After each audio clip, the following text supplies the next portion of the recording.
Hi, everybody. It's Gustavo, winemaker at Mira Winery. Welcome to my second webinar, specifically regarding the SIP program.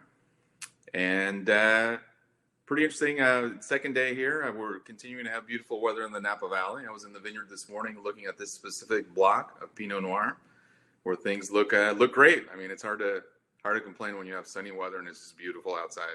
But anyway, thanks for joining me. What I'm going to do is I'm going to take you through the process of making this wine, and then we're going to taste it. And if you have any questions along the way, please send them in, and then I'm going to look at my iPhone at the end to have a look at what questions you have, and I'll answer any questions that come up. So I'm happy to be here, happy to taste this. I love talking about wine, and I love talking about what I do and sharing it with people because it's a great thing to do. So anyway, let's start with the vineyards, which are always the fundamental part about the wine. These vineyards are located in the Stanley Ranch, which is a vineyard that's in the Carneros appellation of the Napa Valley. And that appellation is also in Sonoma, but we only work with fruit, regardless of our wine that we're making, only from the Napa Valley. So it's a relatively fairly sized vineyard as far as Napa Valley goes. And this company, they only sell grapes. So there's a lot of customers out there, pretty famous names that get fruit from them. And this vineyard primarily grows Chardonnay and Pinot Noir. So the Pinot for this was originally planted like in the early 2000s. So by 2016, which is what this vintage is, it was years old. And so really hitting a stride in terms of how good the fruit can be and how well balanced on its own the vines are going to be. So this wine then, it's a 2016 Stanley Ranch Pinot. And for those of you lucky to have it, you can taste along. You'll see on the back label that it's a blend of 4 clones. And by the way, as part of our SIP program, we're going to do this tasting again in a couple of weeks to give people a chance to get the wine, and that maybe we can have a further discussion at that point.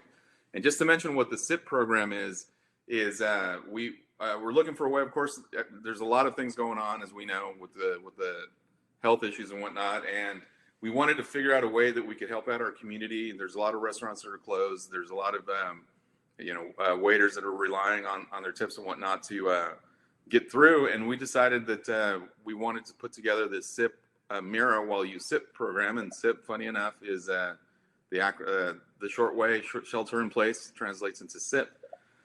And so we decided to do the SIP while you SIP, offering 3 different wines. There's a Chardonnay that I talked about yesterday, this Pinot, and a Cabernet, which represent the lots that we make a little bit more of, about 800 cases available of each, at a pretty substantial discount, up to 40% off, and then turning around and using the proceeds to help people out here in the Napa Valley. So hopefully you can take advantage of that, and then when we get back together in a couple of weeks, we can all have a chance to taste the wine together and maybe have more questions at that time.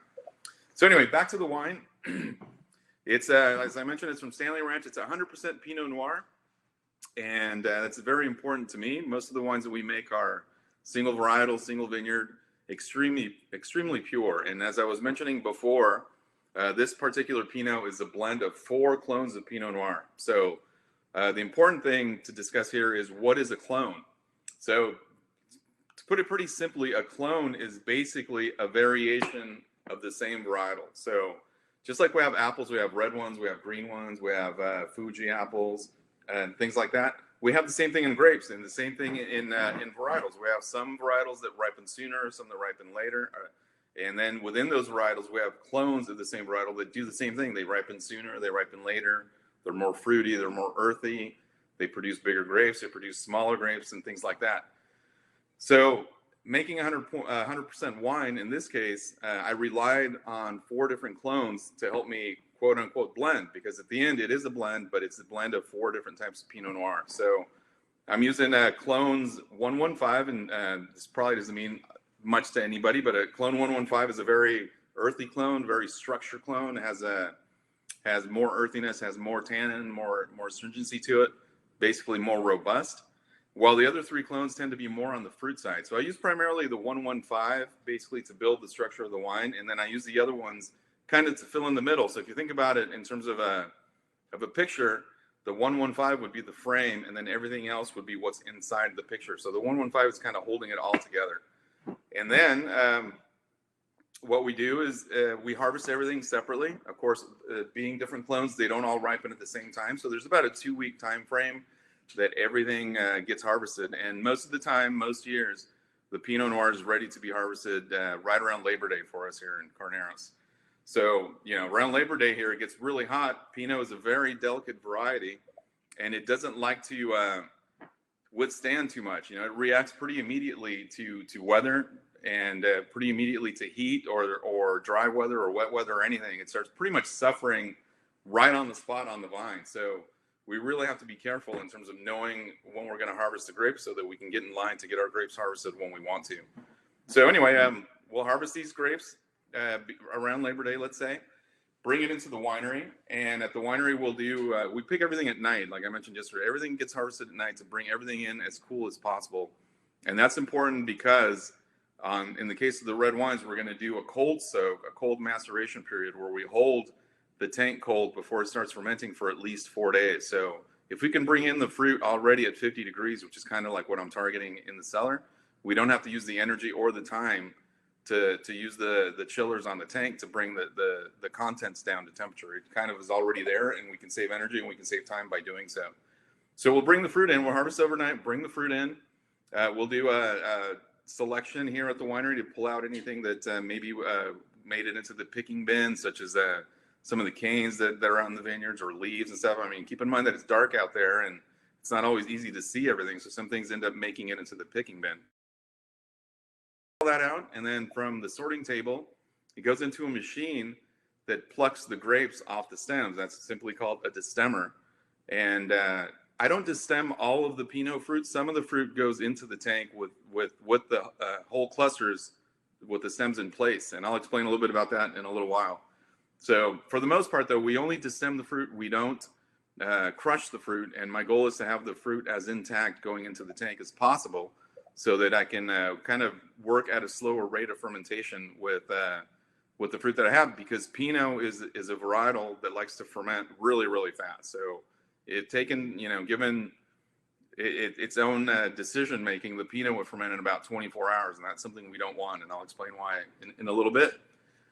So anyway, we harvest everything over a 2-week period, like I mentioned before, and we'll put all the 4 clones that obviously come in at different times. We'll put them all in different tanks, and we'll do different things to the different clones and try to get different characteristics from each of the clones, so that when I put everything together just before bottling, I can have more complexity in the wine by doing different things to different parts of the blend.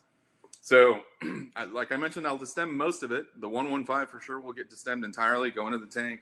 Whole berries, anything that's destemmed goes whole berries. And for me, whole berries is important because it allows a slower rate of fermentation, but also there's a chemical reaction that happens inside the grapes. It's an enzymatic fermentation that releases these other aromas into the wine that just gives the wine this bouquet that for me is a hallmark of what a great Pinot should be.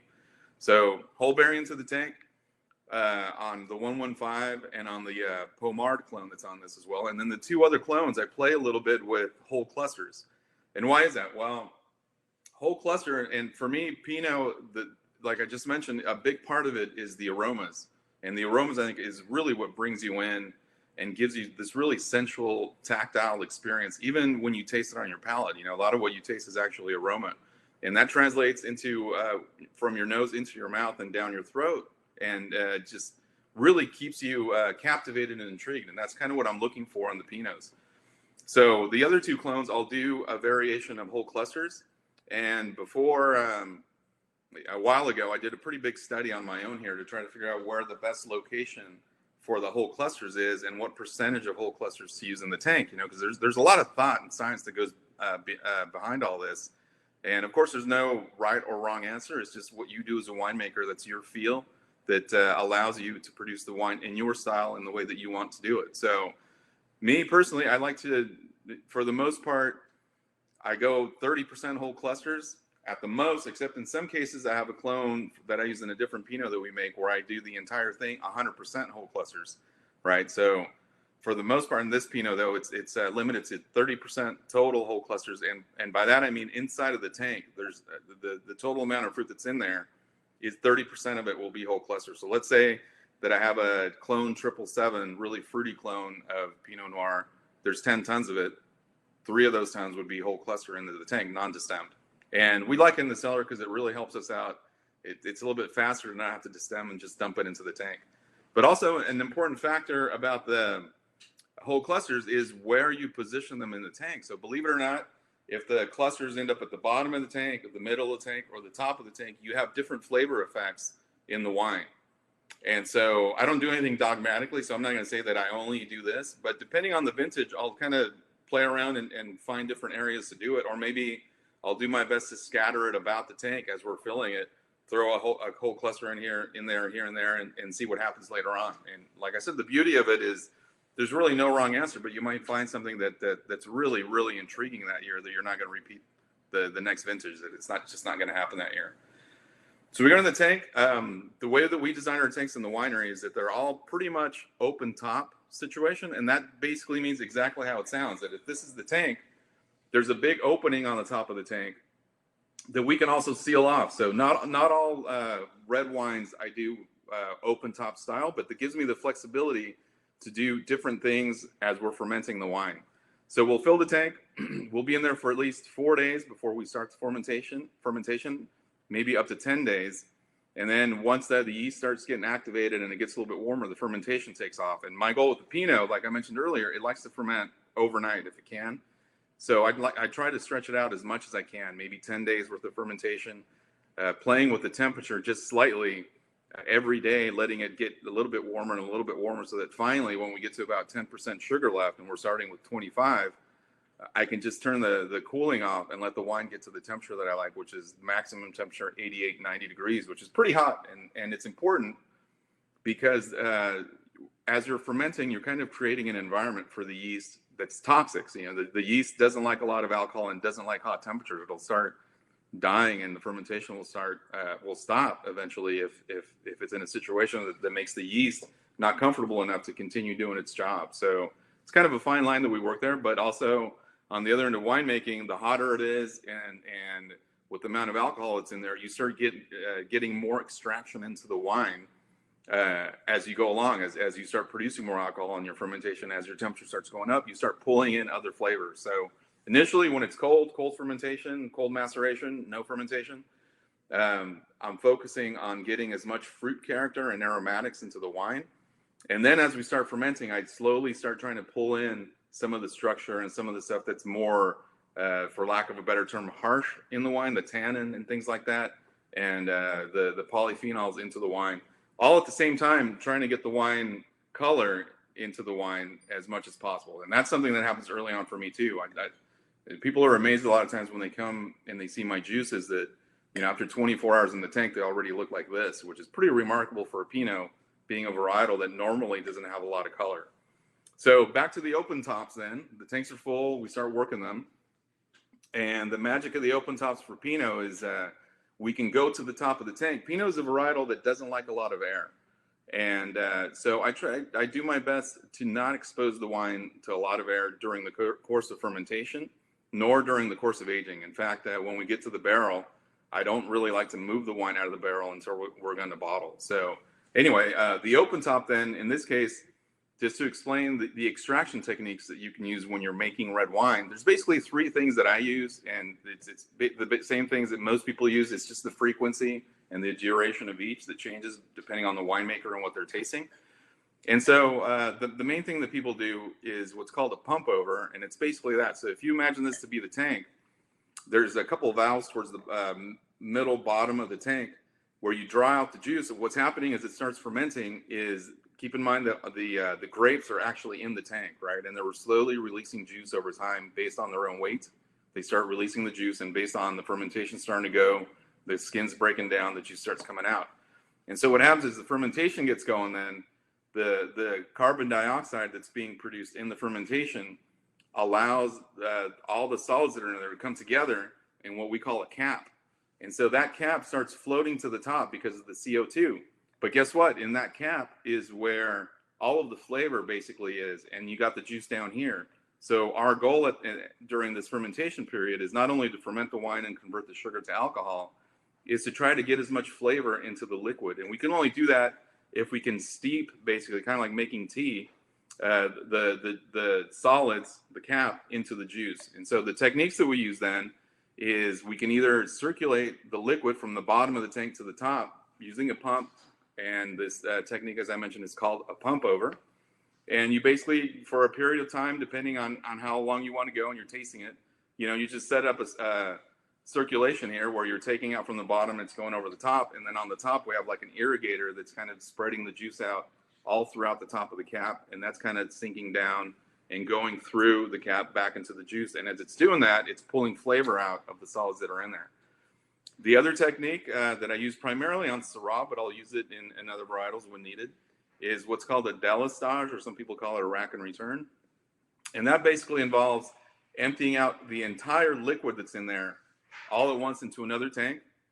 And then you let the cap fall to the bottom of the tank, and that'll ferment on its own. And you can, leave it for a little while if you want to, or you can return the liquid back as soon as you want. So this gives us a chance to be creative and just play around, and, you have an idea of what's going to happen, but you don't really know until it actually happens, because every year is different. So, the juice is over here, the cap is here. Maybe one day I'll decide, depending on where the fermentation is, I'm going to return all the juice over the top using the irrigator, kind of nice and slow. Or maybe later on, I'm just going to return it through that same valve I took it out and just kind of let everything kind of rise back up to the top. So that's the délestage. And the délestage, what it does for me, it helps aerate the wine. So at certain times when the yeast is looking for a little bit of help with the air, and I kind of like using that method. And the pump over does some aeration as well. But it really brings out the middle body of the wine and gives you density and just gives you more fruitiness on that mid palate. The third method that I use is more common to Pinot Noir winemaking, but people have started using it in other varietals as well. And it's called a pigeage in French, or it's basically stepping on, or a punch down is what we call it here. So again, the solid parts of the grapes rise to the top. And again, we're trying to figure out a way to get that in contact with the juice.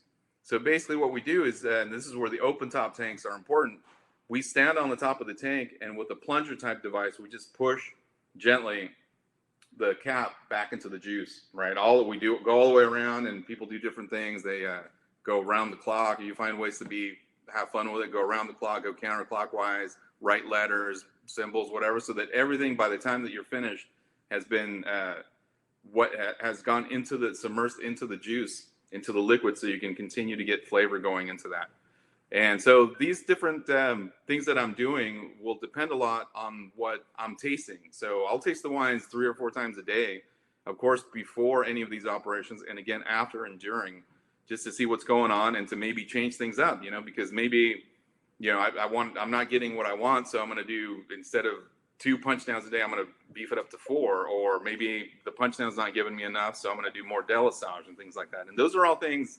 They're not recipes. It's all based on how things are tasting and what the results are as we're making the wine. So it's really, really important to say it's very intense what we do during that time of the year, so that we don't have to go back and mess with it later on. Once the wine hits the barrel and once the wine's getting ready for bottling, I don't really like to go back and say, well, I wish I had done that, or I wish I had done this. I like to try to get it as right as I can, knowing that it's a natural product and that it's going to change over time in the barrel early on. So we do this fermentation process, and like I said, that'll last 7 to 10 days.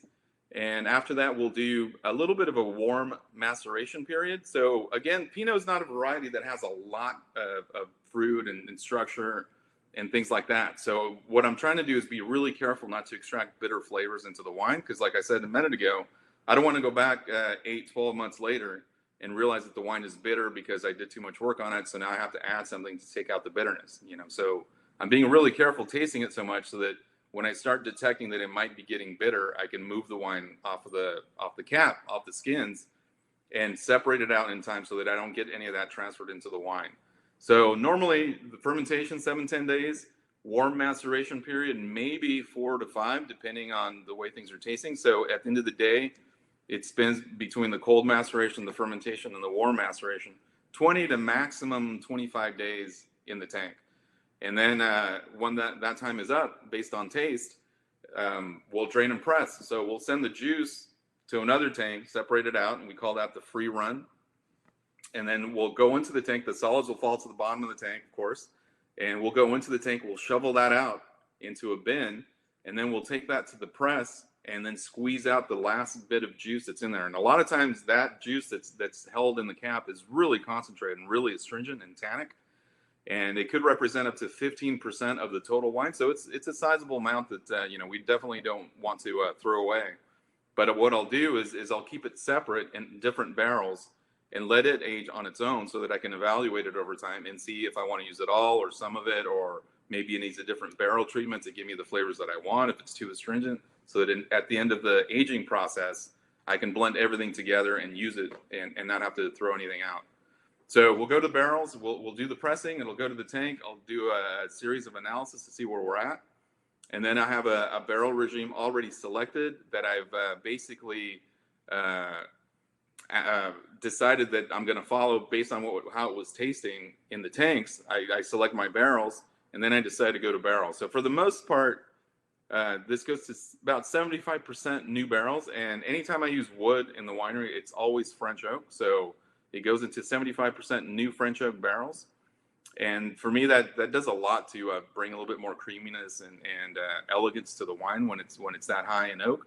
I'm not looking for oaky flavors. I'm not looking for vanilla or butterscotch, but I'm looking for some spiciness and just to give it some overall complexity to the wine. So again, I go back to the sensual word that I used at the beginning. That's kind of what I'm looking for, is that when you smell it, when you taste it, there's a sensuality in the Pinot that's pretty clear that that's what this wine is about. So 75% new oak. I use a different variety of, for Pinot specifically, just two different barrel producers or coopers. And then within those two coopers, a couple of different toast levels and a couple of different grain selections to help me achieve the complexity that I'm looking for. So after that, we do the secondary fermentation, which is the malolactic. So the bacteria converting malic acid to lactic acid in the barrel and softening the wine by reducing the acidity or changing the acidity from one type of acid to another. And that could take a couple of weeks, even a month, for that to complete. And then once that's over, pretty much it's done. So we'll put the hard bung into the barrel, we'll seal it up, and then we'll taste it every month, every couple of weeks to see how it's doing, and just kind of let it age. And for this particular Pinot, it's 12 months in oak. And basically 2 months before bottling, we typically bottle this in August of the following year. So if it's 2018, it would have been bottled in August of 2019. And then we let it sit in bottle for a little while before we release it, so it continues to evolve and continues to age under the cork, which is also coming from a tree and which also breathes like a barrel. So it allows the wine to continue to change and grow as it's in the bottle. And so that's basically the winemaking. Now we can taste it and we can see, this wine. What I will say about this wine, and in general, the wines that we make here at Mira, is because of this attention that I put on the wines when we're making it, and this really gentle approach to aeration during the winemaking process. These wines take a little bit of time to open when you first open them, because it hasn't been exposed to that much air, and that's one of the reasons I think the Burgundy glass, the Pinot glass, is really important to this wine, because it allows the wine to get some aeration and start opening up a little bit sooner than it would maybe in a different type of glass, right? This allows, it's got a bigger opening and you can swish it. It's got a bigger bowl so that you can move it around and kind of start letting it open up. But what you'll find, for those of you that do have wine left over at the end of the night, when you go back to it the next day or even 2 or 3 days later, the wine is just much more open, but still fresh. It doesn't taste like it's aged, which is one of the things that I'm really proud of the wines that we make here. That, I took home 3 or 4 bottles of wine the other day to just to get a feel for how they were tasting, and I drank those over the week that I had those open, and it was just astonishing to me that even the Chardonnay, 5-6 days after it was open and just sitting on the countertop in my house, was still showing a lot of freshness, but was just a lot more open and maybe a little bit more opulent than it was when it was first opened. So don't be afraid to let your wines, of course, if it's the right temperature on your shelf, just kind of sit there and continue to open up as they sit there for a little bit, because they haven't been exposed to that much air. So anyway, back to the taste. When we get into this, I think the first thing that you'll find is the aromas. And I talked about the whole cluster use to help me really draw out some more interesting character and aromas into the wine. And what does that smell like, the whole clusters? When we're fermenting, there's a really strong blueberry type character in the cellar, and the tanks that have that have whole clusters in them, even if it's only 20 or 30% of whole clusters, they release just a lot of aroma, even just in the cellar. And so when you taste the wine, that's one of the things that you pick up. What I'm picking up in this wine today as well is there's some eucalyptus trees planted not too far from where the vineyard is. And sometimes when it's windy, the wind will carry the leaves over to where the vineyard is. And so when the leaves touch the grapes, you get a little bit of the oil from the eucalyptus onto the grapes, and that comes into the wine too. So I get a little bit of eucalyptus on this wine today, along with the fruit that components in there. But for the most part, it's a wine that's got really nice aroma, that's got a lot going on. So it's difficult to pinpoint any one thing. And that's one of the things that I really like, is that it's not so obvious that it's, blackberries or cherries or blueberries. There's this, but maybe there's that. And there's also a little bit of that. And that's kind of what I look for in general with the wines that I'm making here. So you smell it. And one of the hallmarks for me of a great Pinot is that you do spend a lot of time just smelling it and trying to understand the wine just from the nose alone, and that it's really captivating you to smell, and then finally you taste it.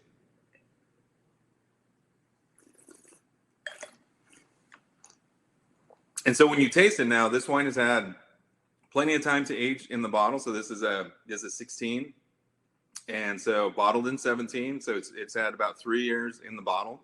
So it's tasting pretty much hitting all the cylinders right now. The acid is not poking out. Everything is where it needs to be.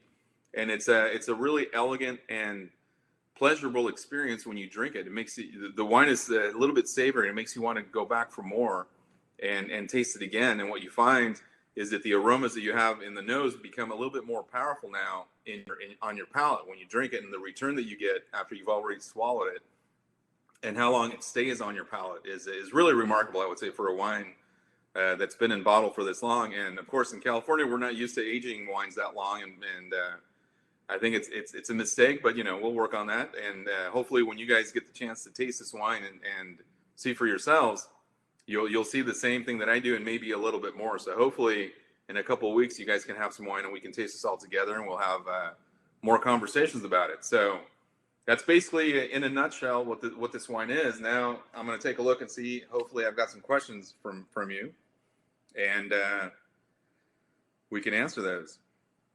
All right, so John asks, John from Michigan, as a winemaker, how would you describe making wine from growers like Stanley Ranch or Hyde versus making wine from the vines you control at Mira?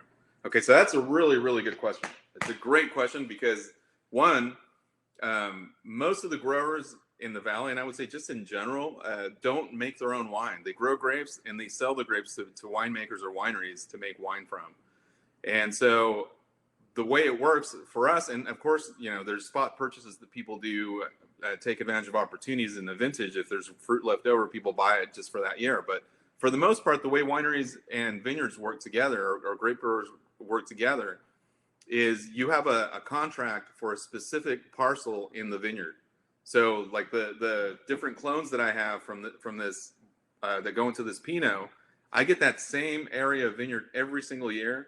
And I basically manage how the grapes are grown together with the grape grower, of course. But the next grapes that are over for me is John Doe making his wine, and he might have a different approach, and the grower will grow the grapes according to how that person wants their grapes to be grown as well. So it's basically like we own the vineyard. It's a 2-year evergreen basically, but it works like a lease, and every 2 years it renews on its own. And we have all of the say on how we want to grow the grapes, when we want to pick the grapes, if we want to make any changes to how they're growing the grapes, the irrigation and things like that. We have a say in all of that, just like we would with our own internal vineyards. So the only difference is, the growers that I work with are really top end growers, and I don't have to worry too much about the management of the vineyard because they already know exactly what they're doing, and that's why they're kind of renowned for the grapes that they have.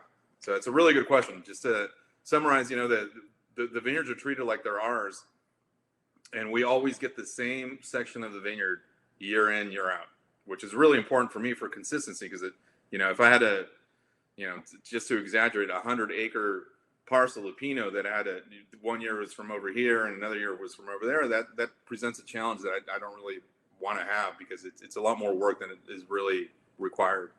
All right, so again from John, I would love to know that you have a brand new state-of-the-art winemaking facility. How will that change the way you make wine? And as an end customer, could we notice any difference in future vintages? Now, that's a great question too. So we finally opened our winery last year, right around Labor Day, just in time to receive the Pinot harvest.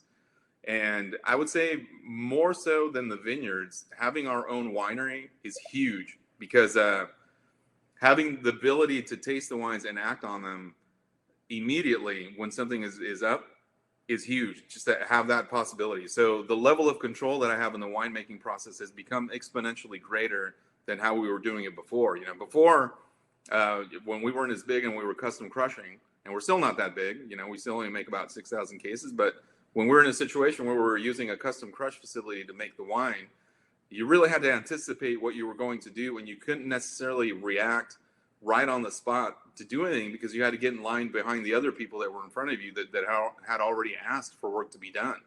So now that we can just be here all the time, tasting the wines as often as we want and making the changes on the spot, I think it's going to be huge for the quality of the wines that are going to be made in the future. So I think already beginning with the wines from last year, if the wines are already pretty good from before with custom crush situation, the wines from 2019 from the first production of the winery are going to be that much better in going into the future and beyond.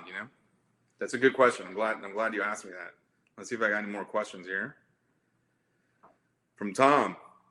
Thank you, Gustavo. Just like yesterday, I'm sipping a Mira wine, but not same vintage. How would you compare and contrast the 2016 Stanley versus the 2014 Hyde Pinots? Okay, so that's a really good question, right? We make a couple different Pinots. One comes from the Stanley Ranch, and one comes from the Hyde Vineyard. So the Hyde Vineyard Pinot is 100% single clone, and it's one clone of Pinot that basically does everything that these 4 clones are doing on their own. This one clone is doing it by itself. So the difference is you get a lot more complexity from this other clone called Calera in the case of the Hyde Vineyard Pinot, and you produce a much more powerful, more big, juicy kind of Pinot than you do with the clones that I have from Stanley Ranch. So what ends up happening is on that wine, I almost treat it more like a Cabernet because the grapes just have so much stuff going on. I don't do any of the whole clusters in that wine. I destem it all, but the rest of the approach in the winemaking is similar. But I try to draw out like all these other bigger characters that are in the wine, and then I try to tame it down a little bit during the aging. So where the Stanley Pinot sees 12 months and 75% new oak, the Hyde Pinot sees about 24 to 26 months and 100% new oak. A lot more time because that wine just has so much more going on, and not to get more oak onto the wine, but it's just really to try to placate a little bit all of these huge flavor components and aroma components that are on that wine, but also try to tame it down and give it some complexity with the oak. And that wine you're drinking in 2014, that's our current release on that wine. It's it's had a long time in the barrel, it's had a long time in the bottle. It takes a while for that wine to really come into its own and really become what I think it is for tasting. So 2 years in the barrel and at least 2 years in the bottle before you start drinking it. So it's a much more powerful wine than the Stanley Ranch, a much bigger wine with a much bigger pedigree, the Hyde Vineyard Pinot Noir. Let's see if I have any more questions there. Hopefully that answered that one. But that's a really good question to distinguish. All right, that's it for the questions. Unless somebody can come up with anything really quick. I really appreciate you guys taking the time to follow me on the Stanley Ranch Pinot tasting. I invite you guys to help us help other people with the SIP Mira program. You can find out details about that on our website. And I look forward to hopefully seeing all you guys again tomorrow when I do the 2011 Cabernet Sauvignon, which is a pretty interesting animal in and of itself. So thanks a lot for joining me. I hope you guys have an excellent Thursday evening, and hopefully I'll see you guys tomorrow. Take care.